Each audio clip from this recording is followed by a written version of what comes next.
بسم اللہ الرحمن الرحیم. شکریہ جناب چیئرمین صاحب. تیسرا بجٹ یہ حکومت پیش کر رہی ہے اور جس طرح وزراء بات کرتے ہیں دودھ شہد کی نہریں بہانے کی، 3 سالوں کے اندر ان کو جو اعداد و شمار بنا کر بنانے والوں نے دیے اور جو یہ بتا رہے ہیں اس کے بعد ہونا تو یہ چاہیے تھا کہ پاکستان کے اندر روٹی، دال، گھی، شکر، ادویات، تعلیم، ایجوکیشن، ٹرانسپورٹ، پیٹرول، یہ چیزیں سستی نظر آتی ہیں. میاں صاحب ایک minute. Order in the house please. تمام آنریبل ممبران سے گزارش ہے کہ وہ اپنی اپنی سیٹوں پہ تشریف رکھیں.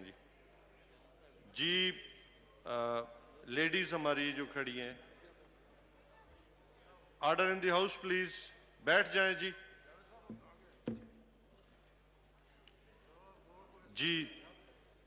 جی میاں صاحب. جی اجازت ہے. جی سٹارٹ. شکریہ.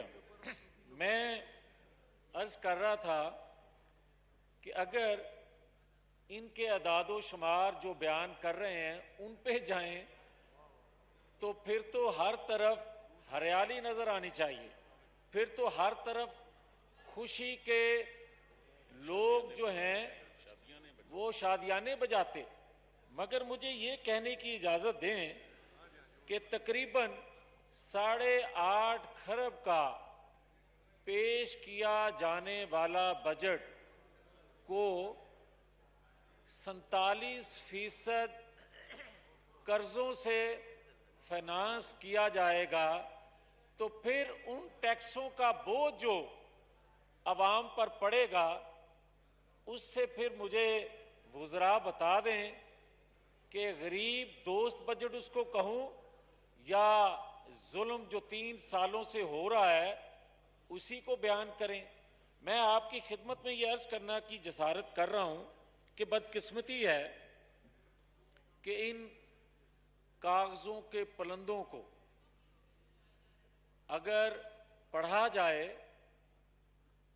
تو کچھ اور نظر آتا ہے، مگر جو وزراء بیان کرتے ہیں وہ فرماتے ہیں کہ اس سے ریاست اور عوام مضبوط اور خوشحال ہوں گے. اور اگر غور سے اس کو کوئی پڑھے تو ایسے لگتا ہے جیسے کینسر کا علاج، کسی کینسر زدہ مریض کا علاج ڈسپرین سے کیا جا رہا ہے. تو میں آپ سے یہ کہنے کی جسارت کر رہا ہوں جو پاکستان کے اندر اصل جو بیماری ہے جب تک آپ اس کا علاج نہیں کریں گے یہ اعداد و شمار بیان کیے جاتے رہیں گے مگر پاکستان کے مسائل حل نہیں ہوں گے. پاکستان کا مسئلہ اصل یہ ہے کہ پاکستان کے اندر ایک قانون ہے، ایک آئین ہے، مگر 70 سالوں میں پاکستان کے آئین جب سے بنا نہ عمل ہوا نہ اس کو کسی نے دیکھا. اور یہاں عالم یہ ہے کہ آئے روز کسی نہ کسی کو غداری کا ٹائٹل لگا دیا جاتا ہے. آج عالم یہ ہے کہ 70 سالوں میں آپ نے مادر ملت فاطمہ جناح کو غدار کہا اور 20 سال بعد اعتراف کیا کہ مادر ملت غدار نہیں تھی. آپ نے جس وزیر صاحب کی گفتگو ابھی سنی انہوں نے کہا تھا مادر ملت کو غدار. آپ یہ دیکھیں کہ آج حالت یہ ہے کہ پاکستان کے اندر ذوالفقار علی بھٹو کو پھانسی پہ چڑھاتے ہو اور 15-20 سال بعد اعتراف کرتے ہو کہ ذوالفقار علی بھٹو کے ساتھ زیادتی ہوئی، عدالتی قتل ہوا. آپ نواز شریف کو ہائی جیکر بنا کر سزا دیتے ہو اور 10 سال بعد اعتراف کرتے ہو کہ یہ سزا دی جانے والی جو تھی یہ غلط تھی. آپ اعتراف کر لیتے ہو. یہ سلسلہ کب تک جاری رہے گا کہ آپ کبھی کسی کو ٹھوک دیتے ہو اور کسی کو سمیش کرنے کی دھمکیاں دیتے ہو؟ آپ یہ بتاؤ کہ پاکستان کے اندر کیا حب الوطنی کسی کی جاگیر ہے؟ کوئی سرٹیفکیٹ دے گا ہمیں؟ قائد اعظم محمد علی جناح نے جناب اسپیکر ہر پاکستانی کو حب الوطنی کا سرٹیفکیٹ دیا. آج ہمیں کوئی نیا سرٹیفکیٹ لینے کی ضرورت نہیں ہے. اور ایک دوسری بات, مجھے یہ کوئی بتائے کہ آج میں نے ذکر کیا جب نواز شریف کا, ذوالفقار علی بھٹو کا, مادر ملت کا, جب میں نے ٹھوکنے کی بات کی تو آپ دیکھیں لیاقت علی خان. آپ جب بات کریں گے تو بے نظیر بھٹو کے قتل کی, ان کی شہادت کی, تو پھر مجھے یہ کہنے کی اجازت دیں کہ آج مریم نواز شریف کے کمرے میں رات گئے بغیر اجازت کے داخل ہونا پاکستان کی آزادی ہے یا غلامی ہے؟ آج کوئی یہ بتائے کہ میں نہیں بتانا چاہتا, کوئی ضرورت نہیں ہے کہ جیل میں سلوک کیا ہوتا ہے, منتخب لوگوں کے ساتھ جیلوں میں ہوتا کیا ہے. یہ کوئی نئی کہانی نہیں ہے جو میں سناؤں تو کسی کو سمجھ آئے, مگر یہ ریکویسٹ ضرور کروں گا کہ اس ہاؤس میں بیٹھے لوگوں سے, وہ اس سائیڈ سے ہوں یا اس سائیڈ سے, کہ آئیں ایک دفعہ آئین کی طاقت کو آزمائیں, آئین کی طاقت کو آزمائیں, پسے ہوئے لوگوں کی طاقت کو آزمائیں, جو ہم ہمیشہ انتخابات میں ان سے وعدہ کر کے آتے ہیں. مگر بدقسمتی یہ ہے کہ یہاں اگر کوئی گھر کو درست کرنے کی بات کرے تو وہ نواز شریف اور اس کی ساری جماعت غدار ٹھہرے, اور وہی بات کوئی اور کہے تو محب وطن ٹھہرے. یہ انصاف ہے؟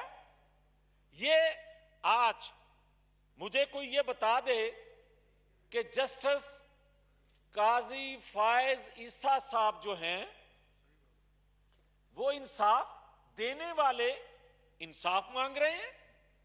مجھے کوئی یہ بتائے کہ جسٹس سیٹھ وقار ایک فیصلہ دیتے ہیں اور 10 دن نہیں گزرتے وہ فیصلہ ختم ہو جاتا ہے اور سیٹھ وقار صاحب کا محاسبہ شروع ہو جاتا ہے. وہ تو 10 دن لگے, آئین توڑنے والے کو اس سزا کو ختم کرتے ہوئے 10 دن لگے, مگر ذوالفقار علی بھٹو, نواز شریف کو 10 20 سال لگا دیے کہ یہ فیصلہ غلط تھا. یہ پاکستان, جب ہم کہتے ہیں کہ پاکستان پر مر مٹیں گے, قربانی دیں گے, دے رہے ہیں, دیتے آئے ہیں اور دیتے رہیں گے, مگر کوئی یہ نہیں ہمیں کہے کہ چند طاقتور لوگوں کے پاکستان کو پاکستان کھپے کہیں. ہم قائد اعظم محمد علی جناح کے پاکستان کو, ذوالفقار علی بھٹو کے پاکستان کو, نواز شریف کے پاکستان کو کھپے کہیں گے. کسی ایسے طاقتور شخص جو اپنی جاگیر بنانا چاہتا ہے پاکستان کو, اس کے لیے پاکستان کھپے کا لفظ نہیں نکل سکتا. اس لیے کہ میرے نانا دادا نے پاکستان بنانے کے لیے, پاکستان کے لیے ہجرت کر کے آنے والوں کو تحفظ دینے کے لیے انہوں نے اپنے بدن کو چھلنی کروایا, مگر یہ کہا بٹ کے رہے گا ہندوستان, بن کے رہے گا پاکستان.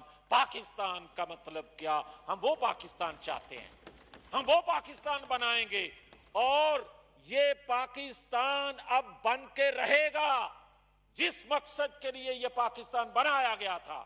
مگر اگر کوئی ہمیں یہ بات کہے کہ جناب ثاقب نثار صاحب کا بھی فیصلہ درست ہے، اگر کوئی ہمیں یہ کہے کہ ارشد ملک جج کا بھی فیصلہ درست ہے، اور 20 سال بعد ہم یہ کہیں کہ یہ فیصلے غلط تھے. چیئرمین صاحب اب بہت دیر ہو گئی، اب ہم نے بہت کچھ گنوا چکے ہیں. خدا کے لیے مزید وقت ضائع مت کریں، اس آئین کو پڑھیں، اس پر عمل کریں. نئے قوانین بنانے کی ضرورت نہیں ہے. بدنیتی سے اگر نئے قانون بنا بھی لیں گے، نیا آئین بنا بھی لیں گے، جب نیت درست نہیں ہوگی تو پھر پاکستان آگے چل کیسے سکے گا. مگر ایک چیز کی اجازت چاہتا ہوں، اگر یہ ہاؤس، اگر یہ آئین فیصلہ نہیں کر سکتا کہ غدار کون ہے اور کیوں ہے، محب وطن کون ہے اور کیوں ہے، تو پھر آئین کی کتاب کو بند کر دیں، پھر اس پارلیمان کو تالا لگا دیں، پھر اس پارلیمان میں آنے کی ضرورت نہیں ہے. پھر جو ہم وعدہ کرتے ہیں لوگوں سے، عوام سے، تو پھر ان کو جواب دے دیں کہ ہم بے بس ہیں. مگر عوام بے بس نہیں ہے، لیڈرشپ بے بس ہوتی ہے، لیڈرشپ کمپرومائز کرتی ہے. جناب چیئرمین صاحب، آج بڑی باتیں ہوتی ہیں مفاہمت کی.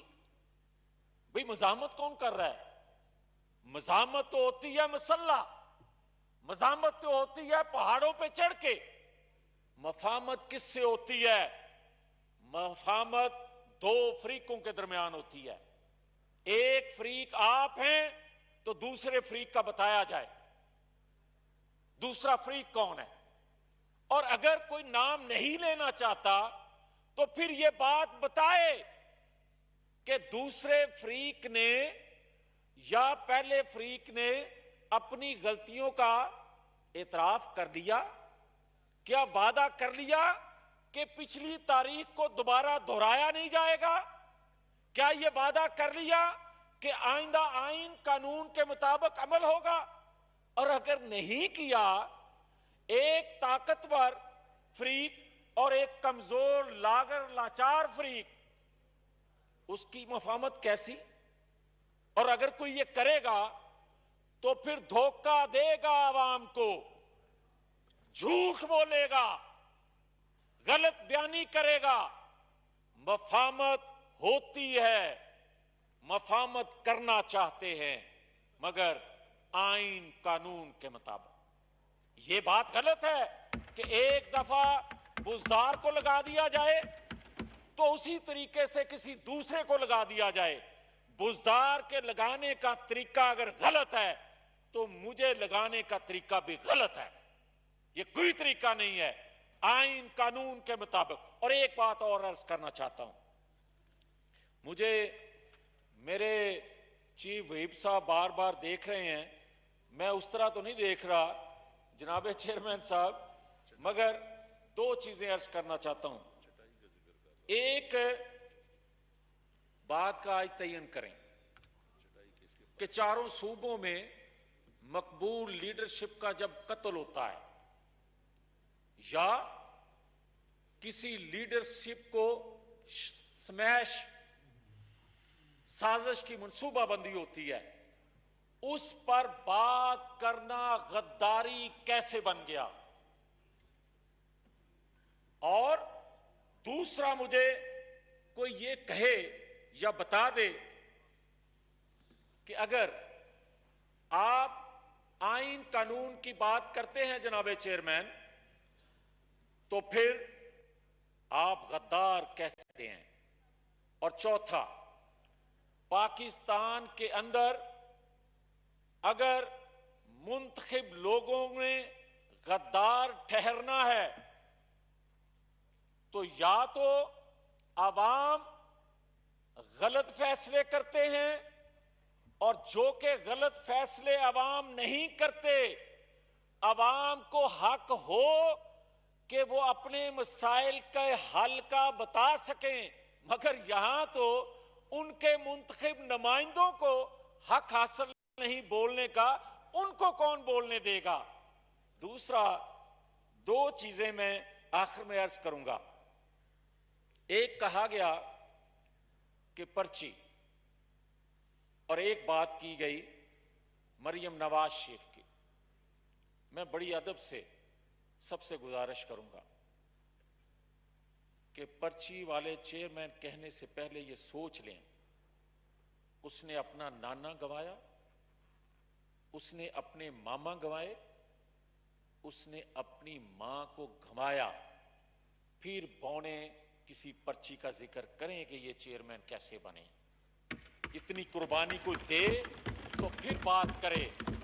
اور جس مریم نواز شریف کی بات کرتے ہیں، کوئی اپنا دادا ماں پہلے گنوائے اس طرح، کوئی اپنی بیٹیوں کو لے کر جیل جائے پہلے اس طرح، کسی کے سیلوں میں، خواتین لیڈرشپ کے سیل میں کیمرے لگے ہوں، اس ایوان میں بیٹھا کوئی غیرت مند یہ کہے کہ اس کی ماں بہن بیٹی کے سیل میں کیمرہ لگا ہو اور وہ چپ رہے، اس کے بعد کوئی کہے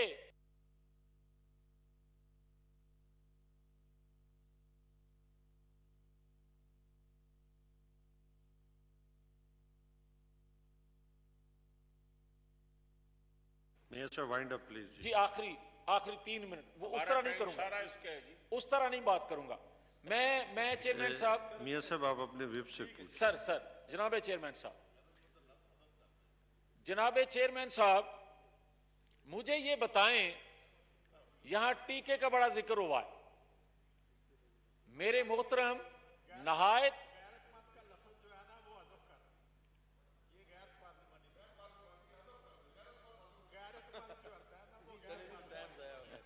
اچھا، جس طرح چوری برجیت صاحب کہندے نے جی میں تے تیار ہوں، اس طرح ہی کر دو پلیز۔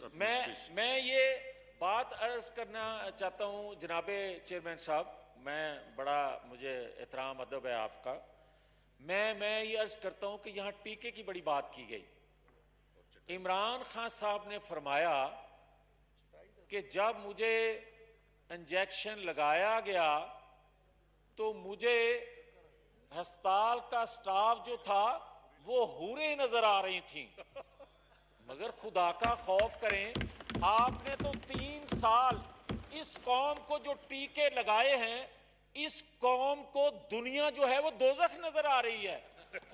آپ بات کرتے ہیں چٹائی کی، میں کسی تفصیل میں جائے بغیر صرف اتنا اپنے وزیر صاحب کی خدمت میں عرض کروں گا کہ سامنے اور پیچھے چٹائی بچھانے کا تجربہ رکھنے والے بہت ہیں، ان سے سیکھ لیں چٹائی کیسے بچھائی جائے۔ شکریہ۔ تھینک یو جی۔ محترمہ زرتاج گل